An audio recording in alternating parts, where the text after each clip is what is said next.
Hi everybody, it's Bess again.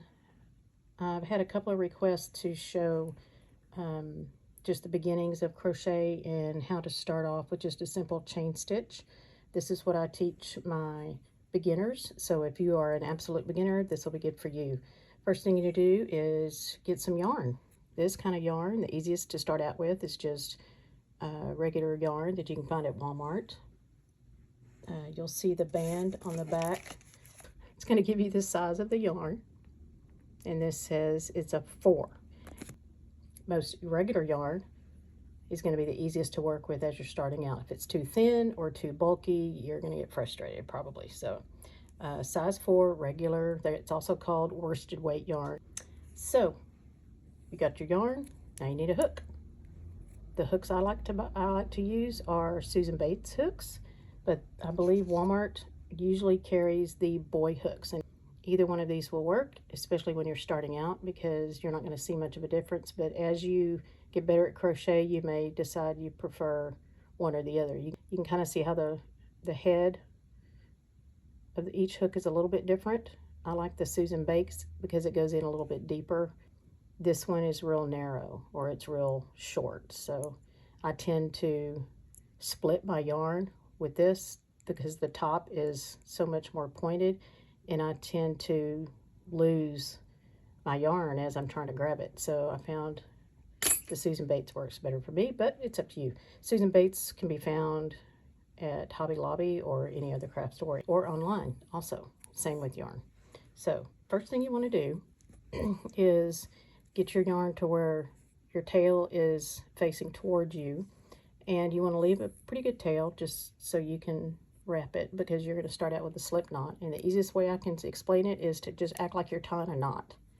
So if this was cut off, you would just tie a knot, bring that other tail in, and then you'd bring that through and you'd have a knot. But since it's attached to the skein, you're going to come up and tighten it down with a loop, and then just let some of that out so that it fits around your hook. Now you don't want it very tight. If you do it too tightly, it will strangle your hook and you won't be able to do the stitches as you move through, and it'll be too hard. You're going to be pulling and yanking, and it's going to be frustrating. So leave some space in there so your hook can kind of move around in there. Next thing is how you hold the yarn. And when I first started out, my grandmother taught me when I was 8, and she said just grab it and then just hold it. You might want to wrap it twice just so you have a little bit of tension, because you don't want it too loose and then you're chasing the yarn everywhere. You want to wrap it to where it's about 2 inches away from your hook, and that you've got enough tension in it to where it's easy to grab. And if you have to do 3, you just don't want it really close. You know what I'm saying? You just don't want it too close or too far away. So I have found that if I loop it around my pinky and then turn my hand over and loop it around my index finger, it tends to, or I found out that it's a good distance away from my hook. The other thing is you have got to hold on to this tail.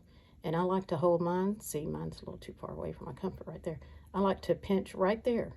I have to hold it tight, because if you don't, you're going to be chasing it. So you've got to hold that tail and hold it right below that knot. And I learned, as far as holding the hooks, I learned with the pencil hook, or the pencil hold. Some people like their hands over this way, and it looks like it's called the knife hold. So some people like to do that like they're sawing. I learned with the pencil hold. And a lot of people sometimes like to put your thumb right here as a rest. It's not really a game changer for me, but naturally it might just fall there. So what you're going to do is you want the head of the hook facing toward you.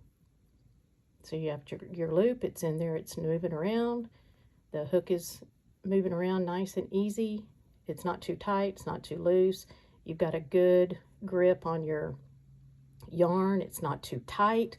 If you pull this real tight, you're not going to be able to pull your stitch through. And see, it's hard to grab. So you want to just relax. Keep your hands loose. Keep your hands relaxed. Okay, so I'm going to do my pinky, turn my hand over, do my finger, index finger, and then you want it about that far away. So it's nice and relaxed and easy. You got enough tension in that so you can grab it, but not too much that it's too tight. So with your hook facing toward you, you're going to go under that lead yarn right there, catch it in your hook, and just pull it through. And you're going to see that it's made two little, like a V shape, people call that. And it's made a little chain, so it kind of looks like a braid. So you're not going to go back to the back. You don't want to go under and pull through. There are some instances in some types of crochet where you'll do a yarn under, but the easiest way for beginners is called a yarn over. So you're going over, see there? So you go to the front, and then you want to take that hook and go over, catch it into the hook, and then pull through. Okay, so there's two. Yarn over, pull through. There's three. Yarn over, pull through. There's four. Yarn over, pull through. There's five. And see, it kind of looks like a little braid. Okay, so you've got your loop made. You've got your crochet hook inside that loop. It's nice and relaxed. So you want it enough tension, enough loop around so that it creates enough tension so that while these fingers are holding the yarn, this finger is your tension. Okay, you don't want it too tight or too loose. About 2 inches away from your needle. If you put it way out here, it's going to be too hard. See, I go to pinch and it's too loose. Okay, so you might have to loop it around a couple of times. You want it a pretty good length away from your hook, and then you're going to want to pinch this right there and hold it still. If that gets loose, you're not going to be able to do it, so don't let go of it. Easiest thing to do is to pinch it with your thumb, and as your stitches come up, you'll be moving this up also. So keep your yarn hook facing towards you, and you're going to do what we call a yarn over. I know it looks like we're going under right now, but it's a yarn over. Back here is incorrect unless you're doing a special stitch for certain kinds of patterns. But as you're learning, you want to go to the front, keeping your hook. Don't let it roll around in your fingers, but keep your hook facing you. Yarn over. See how it went? The hook went over the yarn, and pull it through that loop. Holding that knot right there, hold that next stitch. Then push your hook through a little bit.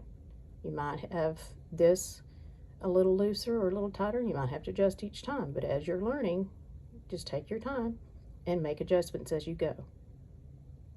So yarn over, pull through.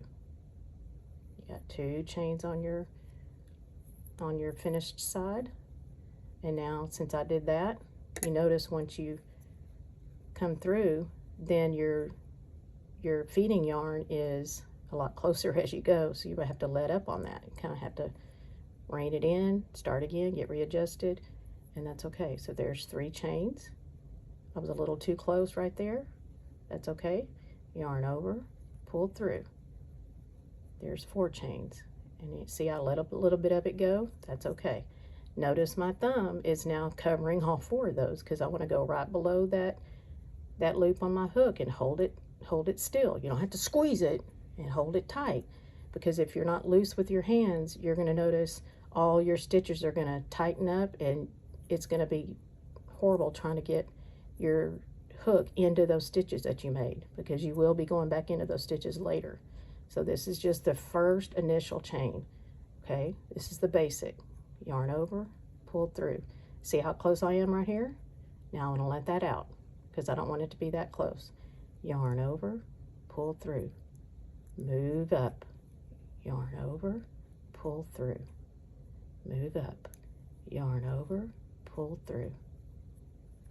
Okay, and then as you work, you may have to pull some more yarn out of that skein so you've got enough to work with. Okay, so here each little braid counts as a stitch. 1, 2, 3, 4, 5, 6, 7, 8. Let's do 2 more for 10. Here's 9, and here's 10. Okay, now you'll notice they're not perfectly uniform, and that's okay. A couple of these, I allowed it to go a little bit looser. I didn't have my tension like I'm used to. A couple of these down here look pretty good, but as you are learning, it's perfectly fine to let it go loose. The main thing is to learn the motion and to do it nice and easy. Stay relaxed with it, okay? And notice how these are a little tighter and these I've relaxed a little more. It's gonna be looser. And if all of yours, if your loop is up here and you're doing this, it's okay. You can get the motion of it, but just know that it'll be a lot looser, okay?